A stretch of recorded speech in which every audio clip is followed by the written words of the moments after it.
عالمی نظام خلافت دنیا کی تقدیر مبرم ہے، ہو کر رہے گی، اس میں کسی صاحب ایمان کو کوئی شک، کوئی شبہ، کوئی ریب نہیں ہونا چاہیے۔ البتہ اس کا اب دوسرا پہلو کیا ہے، اس کا آغاز کہاں سے ہوگا؟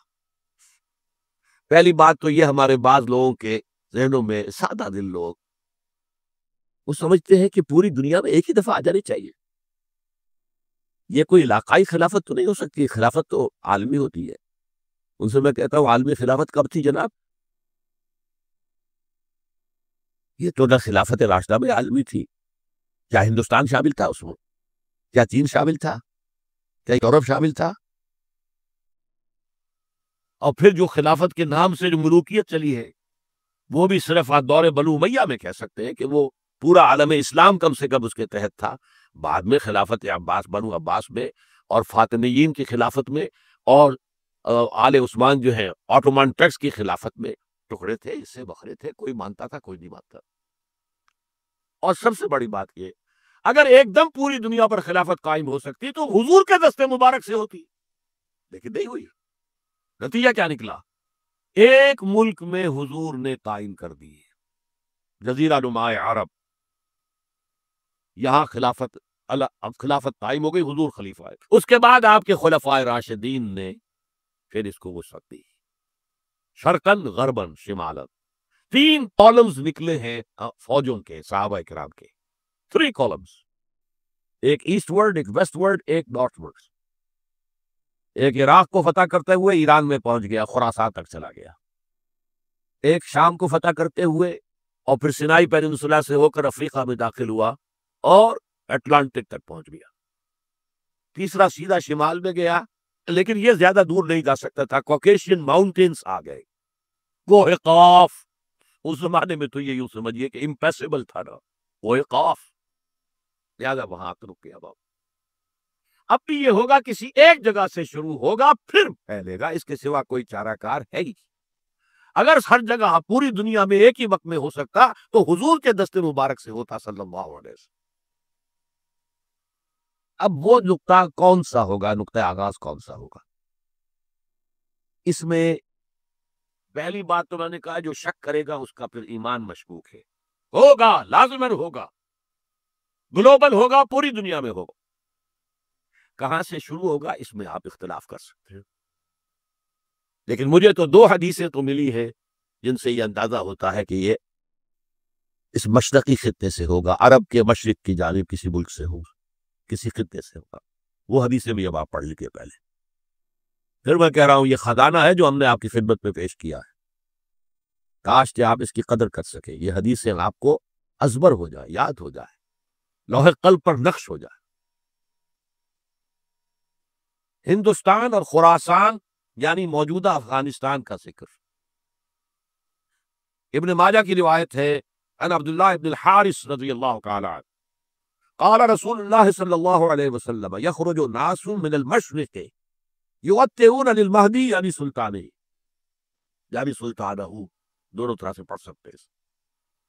حضرت عبداللہ ابن حارث فرماتے ہیں رضی اللہ تعالی عنہ کہ حضور نے ارشاد فرمایا، مشرق کی طرف سے وہ فوجیں نکلیں گی، لوگ آئیں گے جو عرب میں مہدی کی حکومت قائم کرے گے۔ یہ مہدی کون ہوں گے اس کا ذکر میں ذرا بعد میں کروں گا، لیکن نوٹ کر لیجئے کہ مہدی سے پہلے لازماً کسی مشرقی علاقے کے اندر وہ نظام قائم ہو چکے گا، تب وہاں سے فوجیں آئیں گی نا۔ یہ مشرق کون سا ہے؟ عرب کے مشرق میں آپ چلیے، ایران بھی آ جائے گا، افغانستان بھی ہے، پاکستان بھی ہے، اور اگر اسے اور توسیع دے تو ہندوستان بھی ہے۔ یہ ہے عرب کا مشرق، اس سے فوجیں جائیں گی۔ اس کا کیا مطلب ہے کہ اس میں سے کسی جگہ پر نظام خلافت پہلے قائم ہو جائے گا، تاکہ وہاں سے فوجیں جائیں گی جو جزیرہ نما عرب میں حضرت مہدی کی حکومت کو قائم کرے گی۔ اب دوسری حدیث سنیے، یہ سنن ابن ماجہ کی حدیث تھی جو میں نے آپ کو سنائی، آپ نے پڑھی۔ دوسری، عن ابی ہریرہ رضی اللہ تعالی عنہ، یہ ترمذی شریف کی روایت ہے، قال قال رسول اللہ صلی اللہ علیہ وسلم یخرج من خراسان رایات سود لا يردها شيء حتى تنصب بإيلیا۔ خراسان کے علاقے سے سیاہ جھنڈے لے کر فوجیں آئیں گی، ان کا رخ کوئی موڑ نہیں سکے گا، ان کو پیچھے پھیر نہیں سکیں گے کوئی بھی، یہاں تک کہ وہ یروشلم میں جا کر جھنڈے نصب کر دیں گے۔ ایلیا حضور کے زمانے میں یروشلم کو کہتے تھے۔ یہ یروشلم تھا جب حضرت سلیمان کی حکومت تھی، اور یہاں پر معبد سلیمانی، ہیکل سلیمانی قائم ہوا۔ پھر یہ یروشلم ہی رہا ہے تاریخ میں، یہاں تک کہ سن 70 عیسوی میں جب ٹائٹس رومی جنرل نے اس کو گرایا، ختم کیا، سیکنڈ ٹیمپل گرا دیا، اور یہاں سے یہودیوں کو کہا نکل جاؤ، یہاں سے کوئی یہودی باقی نہیں رہا، تب بالکل تہو بالا برباد کر دیا۔ اس کے کوئی 150 سال بعد ہیڈریان، رومن ایمپرر ہیڈریان، اس نے پھر دوبارہ آباد کیا اس شہر۔ 150 سال تک یہ بالکل بنجر اور بالکل غیر آباد پڑا۔ اب ہیڈریان نے جب آباد کیا تو اس کا نام ایلیا رکھا، اب یروشلم نام نہیں تھا، تو حضور کے زمانے میں پھر اس کا نام ایلیا تھا۔ اور اب اس سے کیا معلوم ہو رہا ہے کہ یہ یروشلم مسلمانوں کے قبضے سے اس وقت نکلا ہوا ہوگا۔ ایک دفعہ پہلے نکلا تھا، سن 1099 عیسوی میں مسلمانوں کے ہاتھ سے نکلا، کروسیڈرز، عیسائیوں نے آ کر اس کو قبضے میں کیا، لاکھوں مسلمانوں کو مارا، قتل کیا۔ اس کو 1187 عیسوی میں واپس لیا ہے۔ کس نے لیا ہے؟ صلاح الدین ایوبی، کرد۔ عرب کھوکھلے ہو چکے تھے، عربوں نے کھویا، واپس نہیں لے سکے، بہت حکومت کر چکے تھے، 400-500 برس کی حکومت کر کے، اور ان کے عیش اور ان کے آرام اب ان میں جان نہیں تھی کہ وہ واپس لے سکے۔ واپس لینے والا گرم کرد خون تھا، صلاح الدین ایوبی۔ تو گویا کہ اب آپ سمجھئے کہ 88 برس تک عیسائیوں کا قبضہ رہا یروشلم پر۔ اب 1967 میں یہودیوں نے قبضہ کیا ہے، اور اب 38 برس تو ہو گئے، 88 نہیں، 38 برس تو ہو گئے، لیکن وہ دور آئے گا کہ اب پھر لیں گے، لینے والے عرب بھی نہیں ہوں گے، خراسان کے علاقے سے فوجیں آئیں گی۔ یہ خراسان کیا تھا؟ ایلیا تو میں نے آپ کو بتا دیا، یروشلم کا نام ہے۔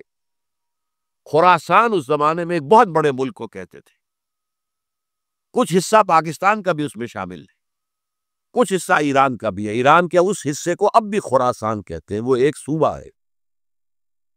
خراسان ایک صوبہ ہے ایران کا، چھوٹا سا۔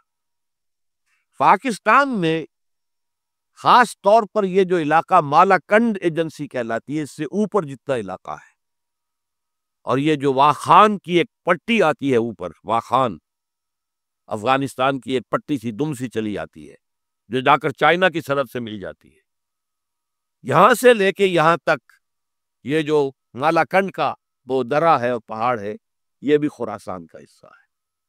باقی تقریباً 2/3 آف افغانستان، ساؤدرن حصہ نہیں ہے خراسان کا حصہ، یہ سیستان کہلاتا تھا، یہ خراسان نہیں ہے۔ لیکن یہ کہ اوپر کا 2/3 آف افغانستان، اور اس کے ساتھ یہ جو عرب، جو اب یہ ترک ممالک آزاد ہوئے ہیں سوویت یونین کے ڈسولوشن کے ساتھ، یہ سارا علاقہ کہلاتا